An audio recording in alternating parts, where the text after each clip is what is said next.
Okay, so ngayon guys, maglalagay na tayo ng hydrogen treatment. So makikita nyo sa makina na RPM natin, umusok siya, di ba? So bakit siya umusok? Kasi nga ibig sabihin mainit yung engine. Okay, so mainit talaga yung makina. Ibig sabihin ano siya, tawag niya mataas yung friction. Okay, so ang gawin natin ngayon guys, maglalagay na ng hydrogen treatment. So dalawang 350 ml nito, o almost mga 500 ml. So tara, lagyan na tayo. Sige. Ang temperador, Brad Ping, ayan. So, yung pangalan, makita natin Brad, pangalan.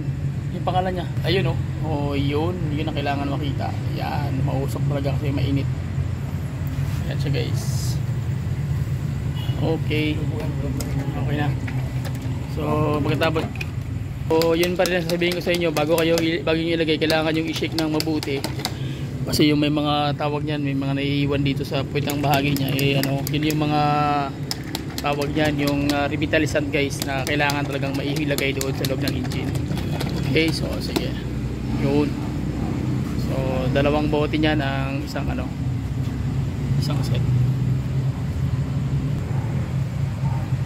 Okay. So, ayan na. Lagay na natin, empty na yung isa. So, dalawa na sila.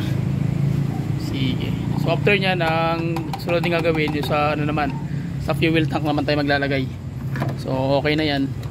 So check natin kung ano mangyayari.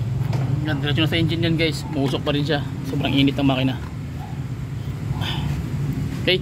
So maglalagay naman tayo sa fuel tank ng tatlong Fuel Extreme Economy. Let's go.